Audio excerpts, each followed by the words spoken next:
Oil prices, the big story of the morning, they are plummeting. Take a look at where the price of oil stands right now, with crude earlier breaking $90 a barrel, but has come off of the lows after President Trump just tweeted out 92.66 is the last trade on crude oil, down 9.5%. Now, President Trump temporarily paused his Project Freedom in the Strait of Hormuz as an agreement with Iran appears to be closing in. I spoke with the CEO of Chevron, Mike Wirth, on Friday on this program, who told me that the movement in the Strait, well, it's effectively at a standstill. Watch. The Strait functionally remains closed still. There are very few ships that actually are transiting through the Strait. Movements through the region are essentially stopped. I think the security risks remain high. There are certainly reports that the Strait has been mined. Joining me now is U.S. Energy Secretary Christopher Wright. Secretary, it's great to see you this morning. Thanks so much for joining us. Thanks for having me, Maria. So, Secretary, you just heard what Mike Wirth said, and I know that obviously you're in touch with all actors around the Strait, and I wonder what you can tell us about security around the Strait. The oil companies are saying that we still need more security. I mean, the president told me that the war is effectively over 2.5 weeks ago, but this morning he put a tweet out saying, look, if they don't do a deal with us, well, then the bombing will resume. What can you tell us about the latest in terms of security in the Strait of Hormuz and what your priorities are this morning? Yeah, Maria, I think what we saw, and certainly what the Iranians saw with Project Freedom, is one way or the other, the United States is going to have free flow of traffic through the Strait of Hormuz. It can be in an agreement with Iran, or it can be without an agreement with Iran. And I think the fear that the United States' military is going to open the Strait, whether Iran wants it or not, made them realize, if that's true, we've got nothing. We have no remaining leverage. Maybe we should get more reasonable and get back to the table with the United States and see what we can get out of this. We're going to have to give up our nuclear program. We're going to have to stop terrorizing the Middle East. Hey, maybe the 90 million people in Iran can find a way to a better life. But the only leverage they have has been impeding flow of traffic through the Straits of Hormuz. And Mike Wirth is right. They've been successful at that so far. But we can change that if we need to do it unilaterally. And Secretary, of course, since you entered the job, you've been working on the U.S.'s energy dominance and all hands on deck with regard to energy, whether it's oil, gas, LNG exports, grid reliability, nuclear, all of the above. Secretary, let me get your take on capacity. I mean, the UAE just left OPEC. Now it probably doesn't have to listen to those quotas. Do you expect more oil to be on the market from that end of the market, the UAE? And what about the U.S.'s capacity in terms of our, maximum pumping right now? What can you tell us? Yes, well, as you've seen, just enormous growth in U.S. oil production to just become by far and away the world's largest exporter. That, of course, over the last, 10 or 15 years has put enormous downward pressure on the prices of oil. Our efforts in Venezuela to take that country with the largest reserves and now make it open for business again, that is an avenue for enormous new oil reserves. And yes, the United Arab Emirates is a growing producer, incredible reserves, really a phenomenally well-run nation. They've thought, hey, look, the world is going to see economic growth in the next years and decades ahead. Let's continue to invest in our capacity and we'll be unconstrained in our ability to deliver. So, yeah, we're in a little temporary tight situation right now to fix a 47-year-old problem. But is the future for energy, oil and natural gas and electricity bright in the coming years? Absolutely. The only threat to a well-energized world was just foolish policies at the United States and Western European nations, somehow thinking the world was about to come to an end and we have to cramp energy supplies and economic growth and sell pessimism and end-of-the-world doomsterism. That's just nonsense. And I think President Trump has shown the lie to all that. And we're looking for a more positive economic growth, artificial intelligence coming, and America bouncing back, not only as the world's largest energy producer, but as a manufacturing powerhouse, a land of jobs and opportunity and optimism. Well, I love what you're saying. And of course, these are all national security issues. And the president recently told the nation that the U.S. is producing more oil and gas than Saudi Arabia and Russia combined. So I ask you, in the middle of this conflict, do you actually have evidence that, in fact, major oil tankers are now coming to the Gulf of America to fill up their tanks, and that they're actually looking to America over Iran, over other players out there to buy oil and gas from the U.S.? Oh, absolutely. Absolutely. Look, all the Asian tankers that were on their way to the Persian Gulf, because that's the nearest major oil exporter for them, diverted, went down and around Africa, and we've seen just enormous loadings of American crude. In fact, if you look at the last, 30, 45 days, the biggest exporter of oil in the world, is the United States. So yes, we have reserves, we have the ability to produce oil to supply not just the United States, but also our friends and allies. And that's where we are today, in the middle of solving a 47-year-old problem. And as you showed, oil well below $100 a barrel. We have a world well supplied with energy, but it is critical that President Trump has stood up and is going to end this just massive threat that Iran has been racing towards.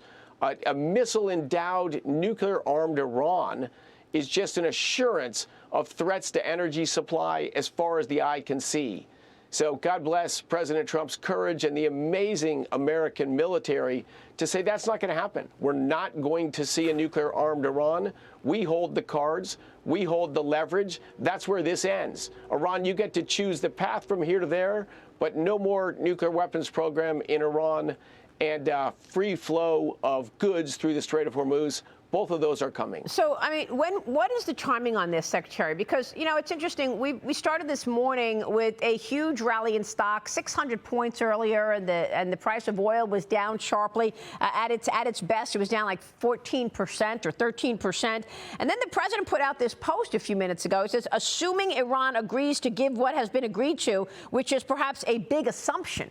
So as a result of that post, I think it did take some of the gains off. Now the Dow's up 437, and oil is down this morning. I mean, the Dow Industrials are up 437, and the price of oil is down about 8 or 9%. So I'm just wondering how much credibility you give this memo of understanding, and what your expectation is in terms of the Iranians giving up their nuclear ambitions. Look, Iran has been, double-dealing deceptive for 47 years. And here they see these sort of petty, corrupt tyrants, their power coming down. Yes, that's a tough reality to live with. Yes, there's uncertainty and fractions within that regime. It's not a good place to be an Iranian leader right now. It may be about to be a great place to be an Iranian citizen, but for the leadership, this is very tough times. They are navigating the end of their 47-year tyranny. So that's going to be a bumpy road. It's been a bumpy road so far. It may continue to be a bumpy road, but we know where the end point is. No nuclear-armed Iran, free flow of trade through the Straits of Hormuz. Whether that's tomorrow or next week or a few weeks down the road, we may not know exactly that yet, but we know where we're going. Well, and also you've been really an important voice on the issues around national security, and also about how much policy matters. I mean, with regard to permitting, I know that the president has done so much in terms of permitting reform and easing some of those regulations that were in place under the Biden administration. He did that in the Big Beautiful Bill, and of course he's done that a lot through executive order. But do you expect Congress to codify some of these permitting regulations? The oil industry says that even after the president has done so much on that, they still need to see these permitting rules codified. Yeah, absolutely. To have a successful society in the long term, you've got to be able to build large things in a reasonable fashion. That's how we became a great nation. Look at our cities and our highway system and the incredible pipeline network we built during and right after World War II. We've got to be able to do that again, of all kinds of infrastructure. Yeah. I think there is great bipartisan interest. So there is a lot of dialogues going on between Democrats and Republicans. I'm discussing with a number of Republicans and a number of Democrats the issues. You know, these are, again, fraught political times. We got an election coming. So, you know, I'd love to pound the table and say we're definitely getting something done. I don't know that for sure, but I think there's a very good chance we will get a common sense bipartisan permitting reform bill done. And that'll be another very important achievement. Absolutely. So we're working hard on that, Maria. You know, fingers crossed. Yeah, that fingers is a big deal. I know that. Now, real quick on the unevenness of the impact of the move in oil prices. You've heavily criticized California of what you've called untenable threat.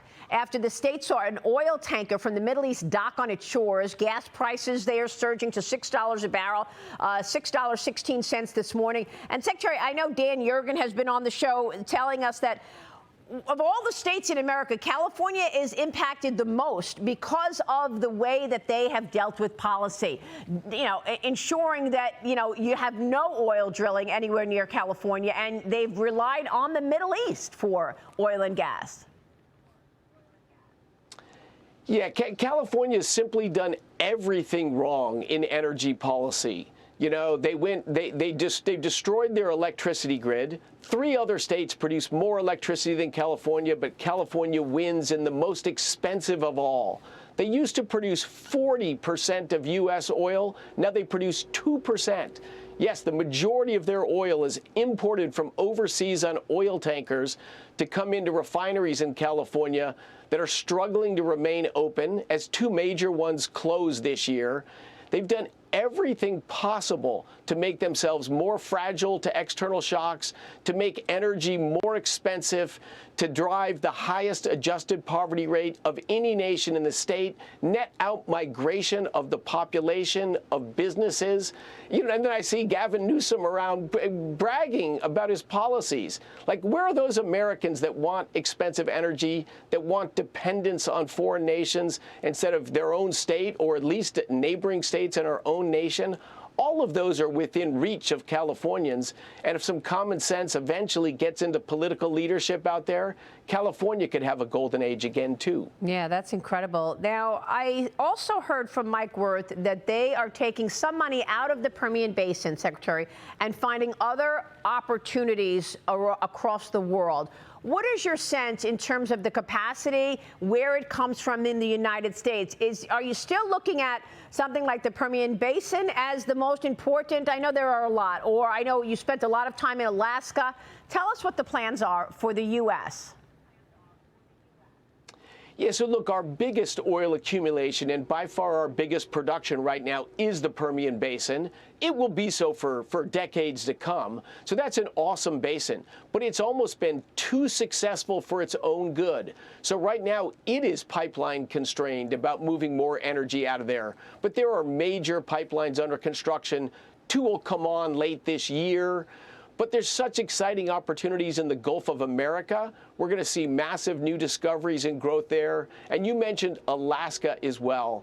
Alaska, it is just in the National Petroleum Reserve. Think of that name up in Alaska. Just enormous, enormous conventional oil reserves that are produced there. We had the biggest ever lease sale up there. You're going to see enormous growth in Alaskan oil production and natural gas production in the coming years. And of course, we've got oil and gas accumulations all around our country. It's just, you know, the scales have fallen off everyone's eyes, and, you know, it's about growth, it's about opportunity, it's about lowering costs and raising wages. Funny that that's controversial in California and among some circles in the Democrats, but that's the agenda, and no reason we can't continue to achieve it. Unbelievable. Secretary, it's good to have you this morning. Thanks so much. Thank you, Maria. All right, Energy Secretary Christopher Wright.